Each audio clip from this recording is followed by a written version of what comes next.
So what about the other 1% of the UFO phenomenon? Has there ever been legitimate sightings? As promised, we're going to cover this 1% in a future episode. But I'll share with you something a wise man once shared with me.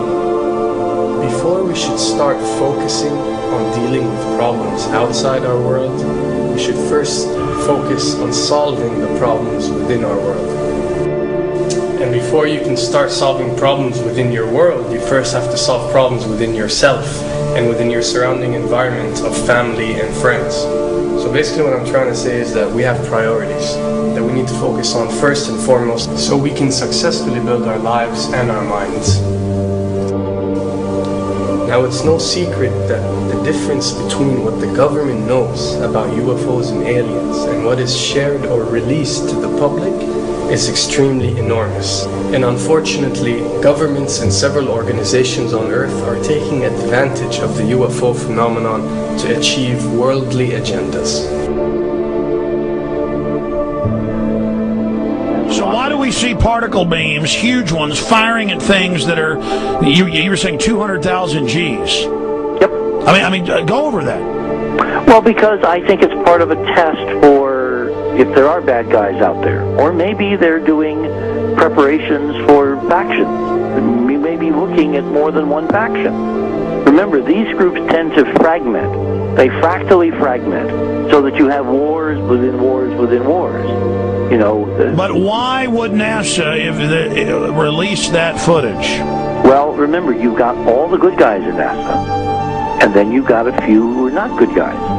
The good guys don't know that there's something to keep secret. They remember, the lie's different at every level. They believe the lies they've been told. So when you set up a structure, an institution, which is supposed to be open and above board and is supposed to present live TV of the shuttle mission, they present live TV. Now, the controllers can't say, oh, well, you can broadcast this, but you can't broadcast that. Because the honest guys will then say, sure. Well, why can't we broadcast that? So people always say if this was happening, it would come out, and it is coming out. Well, I mean, I agree with you. When you've got the Catholic Church saying we need to love the aliens, they're our brothers, when you've got every major denomination saying it, when you've got all the movies, and you've got, in the 80s, huge programs at the Olympics with aliens landing, fake aliens, and you've got huge things the size of 3 football fields floating over Dallas, and stuff all over the place. Something's going on, and then I read government documents about fake extraterrestrial landings. Any of this. Why? I mean, you believe it's fake. Remember Operation Northwoods? Yes. Okay. Or we can go to the, September 11th. Governments do huge, big things to sway populations at key nodal points in history. They love hoaxes. Yeah, well, they manufacture history is what it is. We are building, all my UFO friends, I need to shake them because they're so, frankly, they're extremely naive, Alex. They really believe we're building toward disclosure. I believe we're building toward a mass, carefully manufactured, fake event where ETs, who are really humans, who are really part of this secret clique, who are probably Nazis, who have developed or perfected their technology from World War II, which is why you've got to get, Joseph on. They are going to basically fake out the world. And there's an incredible window on the Nazi black ops program, the compartmentalized, incredible high technology efforts that were being funded by the Nazi war machine, particularly toward the end of the war, in a desperate effort to win the war, and they fastened their hopes on several key technologies, some of which appear to be the control of gravity itself, which again is a separate piece of data from my work, which came at this from a hyperdimensional physics perspective. I mean, we know there's a lot of suppressed technology. 20 years after the B-2 bomber was already in service, they declassify it. So we have a lot of cases of that. We know there's a whole shadow government. This is technology and physics, Alex, that would make anything you think you know like a candle flame compared to a hydrogen bomb. This is a physics that literally allows you to rearrange time.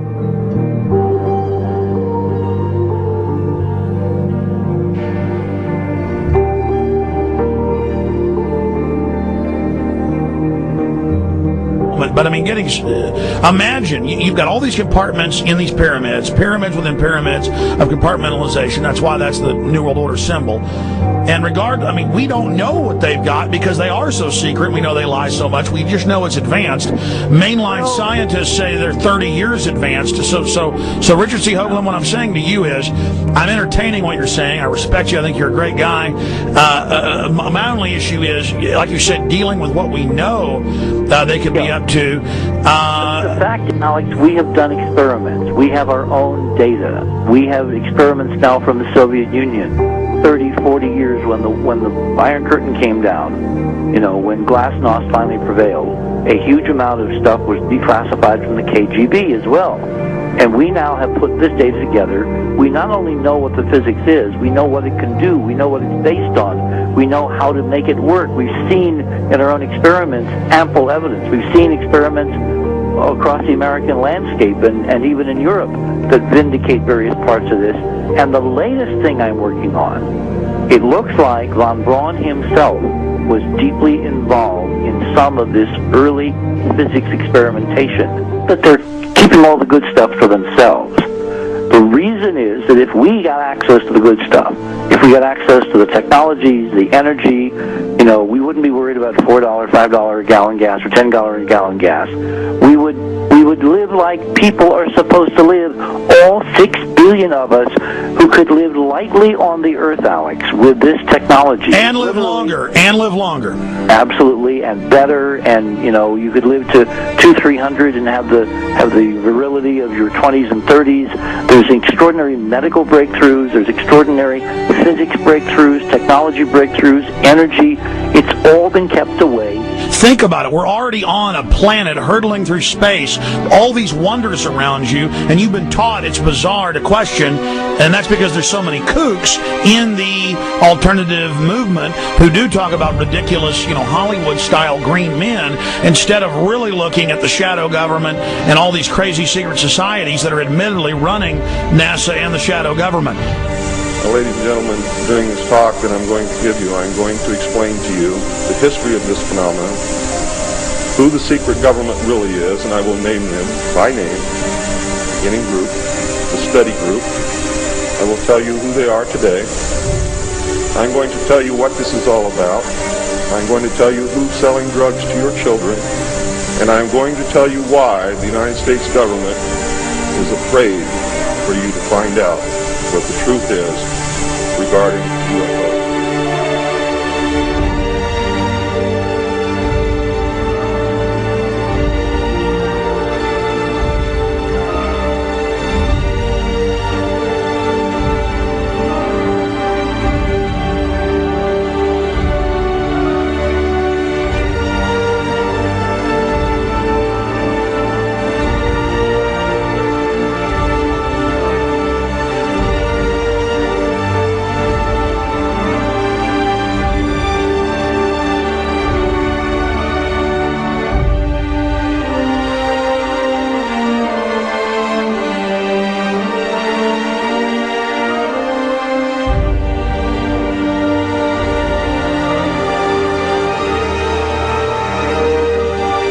And it turns out that even though she remembered that she'd been part of the team to debrief the astronauts, she couldn't remember a thing that they said.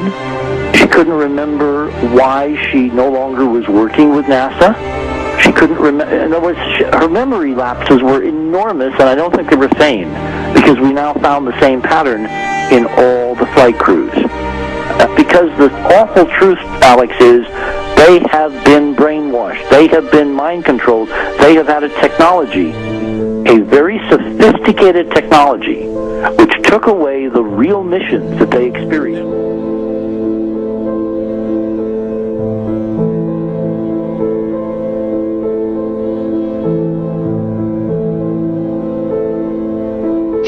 Sorry.